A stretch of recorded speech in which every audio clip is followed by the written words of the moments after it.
seseorang yang mengirim pesan dengan bertanya, cukup nggak kepala babinya? Cukupkah kepala babinya? Dia bilang, kalian tidak mau mendengar sih, bebal. Kalau kami bakar kantor Tempo itu akan anarkis. Jangan lupa like, comment, and subscribe.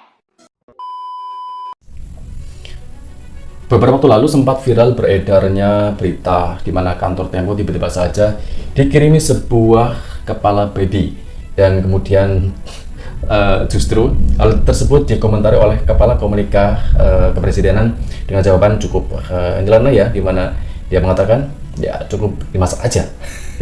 Tentu ini menjadi sebuah wacana yang sangat viral dan tentunya sangat lucu, di mana seharusnya Kepala Komunika memberikan sebuah tanggapan yang positif, tapi justru membangun narasi yang cukup mengejutkan. Tentu saja, di mana tidak.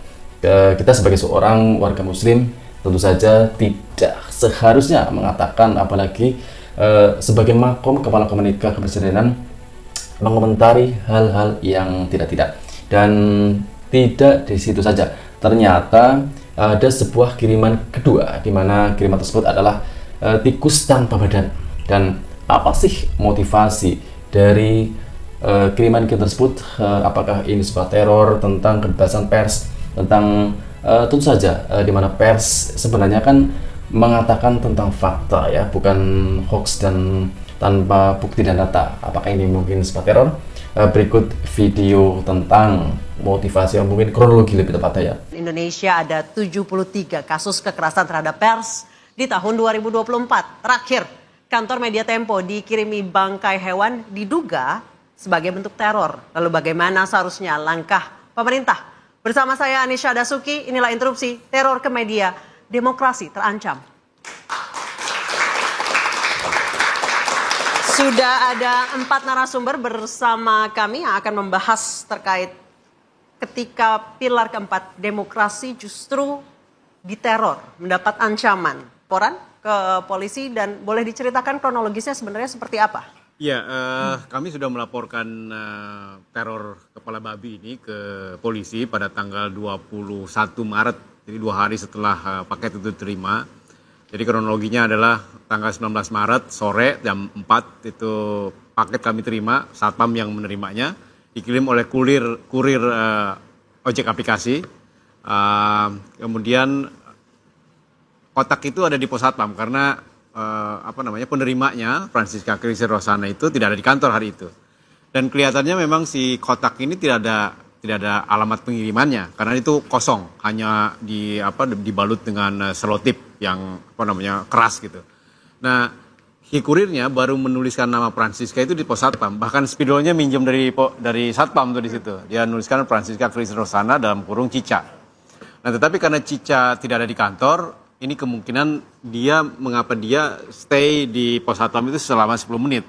Itu kenapa CCTV merekam sepeda motornya, nomor polisinya, kemudian bahkan dia buka helm.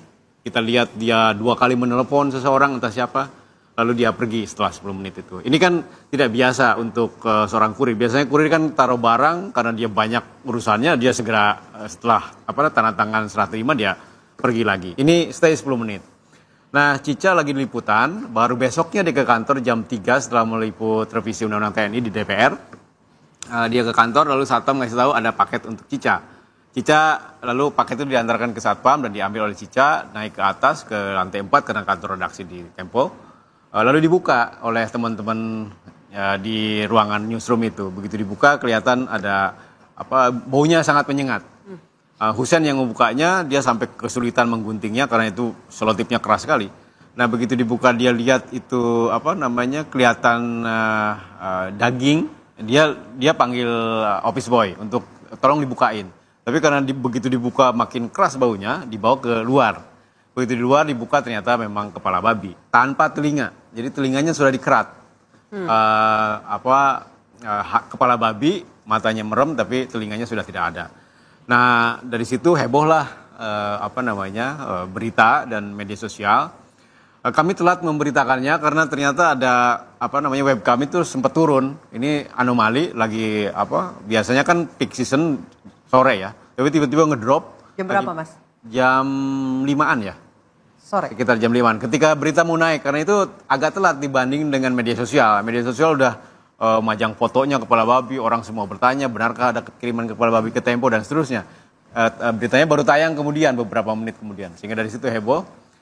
Dan 20 dibuka kan, 21 pagi-pagi kami dapatkan pesan pesan langsung lewat akun official Instagram Tempo. Seseorang yang mengirim pesan dengan bertanya, cukup nggak kepala babinya? Cukupkah kepala babinya? Dia bilang, kalian tidak mau mendengar sih, bebal. Kalau kami bakar kantor Tempo itu akan anarkis, dia bilang. Kami akan terus meneruskan teror sampai kantor kalian mampus, gitu. Wow. Itu ada kepala emotikol kepala kucing atau tikus ya, kurang clear. Nah, 21 ya, siangnya kami lapor ke Mabes Polri atas kiriman kepala babi ini. Sorenya 21 sore malam ya, setelah maghrib saya ditelepon Pramono, atasannya Cica di kantor itu, bahwa WA ibunya Cica di Jawa Tengah itu diambil alih oleh seseorang laki-laki karena dia menelpon kepada anggota keluarga yang lain memakai telepon itu, sementara ibunya Cica sedang kebaktian, handphonenya sedang dicas. Menelpon keponakan itu, lalu ditanya, ini siapa? Dijawab oleh pemilik pengambil alih itu, kalau kamu ingin tahu saya, keluar dari rumah, dia bilang. Nah, tentu saja si anggota keluarga ini di kota lain ya, dia menelpon Cica ngasih tahu. Nah, Cica konfirmasi ke rumah, memang WA ibunya sudah diambil alih orang. Walaupun device-nya tetap ada di rumah gitu. Sedang kebaktian ibunya dan handphonenya ada di rumah. Itu 21 malam.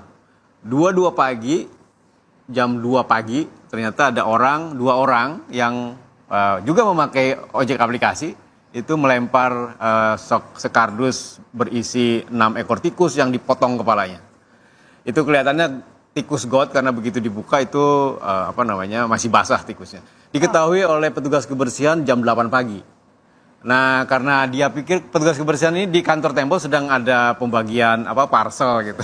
Karena mau lebaran ya. Dia pikir itu kotak mie instan yang tercecer petugas ini. Jadi dia tanpa curiga dia ambil aja terus dibuka kan. Begitu dibuka ini kelihatan kok ada tikus. Panggil satuan pengamanan, begitu dibuka memang tikus. Oke ya, sudah jelas tentang kronologi dikirimnya bangkai tikus, yaitu kiriman kedua, di mana yang pertama setelah kepala babi, kemudian bangkai tikus itu dikirim ke kantor Tempo. Nah, Francisca adalah sebagai tanda yang dikirim oleh kurir tersebut, dan melalui kurir sebuah aplikasi ojek online. Kemudian mereka membukanya, ternyata isinya itu adalah sebuah beberapa bangkai tikus, maksudnya yang dikirim atas untuk nama Francisca, yang merupakan salah satu tim acara itu bocor halus itu ya guys, dari Tempo. Dan ternyata yang di teror itu pertama adalah Francisca. Tandanya itu ternyata si Francisca juga diteror lagi, yaitu ibunya yang ada di Jawa Tengah yang sedang melakukan kebaktian. Bahkan tanya itu WA yang milik ibu Francisca ternyata diambil alih oleh si peneror tersebut, dan kemudian dia meneror dan memposting riwayat data pribadi dari Francisca. Dan apa sih arti dari 6 ya, dari di beberapa bangkai tikus, ternyata jumlah 6 bangkai tikus yang dikirim. Kita simak lanjut video tersebut. Nah, yang uniknya ini beda dengan yang si kepala babi yang pakai styrofoam keras itu. Si tikus ini hanya pakai kardus, tetapi dibungkus oleh kertas kado bermotif mawar merah. Itu begitu kita lihat ya, tikusnya dijajarin gitu, keratannya seperti keratan yang di telinga babi itu, rapih sekali. Nah, dari situ 22 pagi ya, 22 siang, orang yang mengirim pesan ke akun Tempo itu mendoxing Cica berkali-kali. Dia memposting personal datanya Cica, yang tadi alamat pengiriman kepala babi, kemudian menyebut Cica sebagai orang dengan mental kabur aja dulu dan seterusnya gitulah di media sosial. Nah, kemudian teman-teman di media sosial mereport akun ini dan kelihatannya sempat disuspend, tapi hanya beberapa jam kemudian hidup lagi. Itu tanggal 22 ya. Jadi memang ada rentetan, Anissa, dari kepala babi, kemudian ada pesan, teror akan diteruskan, muncullah 6 ekor tikus. Apa sih arti 6 ekor tikus? Itu adalah jumlah penyiar podcast bocor alus politik di YouTube. Jadi Cica Francisca itu salah satu host bocor alus. Dan dia satu-satunya perempuan, yang lainnya 5 lainnya laki-laki. Dan jumlahnya 6. Saya ke Mas Reza. Babi tanpa telinga, 6 tikus tanpa kepala, kertas kado, mawar merah. Maknanya apa? Secara normatif kita harus bersepakat bahwa ancaman adalah masalah hukum, pidana. Toh definisi ancaman juga ada simbol di situ. Tapi izinkan saya untuk pertama kali menyatakan penyesalan saya akan respon dari teman-teman Tempo sendiri. Cica dan kawan-kawan tadi, cuplikannya mereka bersenda gurau. Tapi Mas kalau itu Bagja coping pun, miskan. bentar, biar saya lanjutkan dulu. Mas Bagja pun mendeskripsikan situasi itu sambil tersenyum. Saya tidak ingin menafsirkan macam-macam, tetapi respon yang menurut saya tidak begitu proporsional semacam ini yang memberikan ruang bagi orang semisal Hasan Nasbi untuk kemudian mengeluarkan pernyataan-pernyataan tidak terukur dan menurut saya sangat tidak berkualitas. Terlepas dari itu, saya kembali ke ranah psikologi forensik. Kalau ditanya kepada hakim ketika menangani kasus atau perkara ancaman, apa sih yang dinilai? Ada 2 hal. Pertama, bobot kesengajaan atau culpability dari orang yang melakukan pengancaman. 1. Yang kedua adalah dari bobot cedera yang dialami oleh target atau korban. Baik itu cedera yang sifatnya fisik maupun... Jadi sudah cukup jelas ya simbol dari pengiriman kepala babi kemudian daging tikus tanpa kepala ke rumah Francisca di kediaman ibunya, bahwa itu ada sebuah teror di mana mereka tidak menyukai tentang acara bocor halus di YouTube yang merupakan yang Siska itu jadi host di sana, dan mereka tidak senang tampaknya akan acara-acara mereka ketika mereka tayangkan, dan tentunya ini menjadi sebuah ancaman teror yang perlu ditindak pidana dan perlu ditindaklanjuti, dan semoga saja kasus ini bisa cepat ditangani. Demikian video kali ini. Wassalamualaikum warahmatullahi wabarakatuh.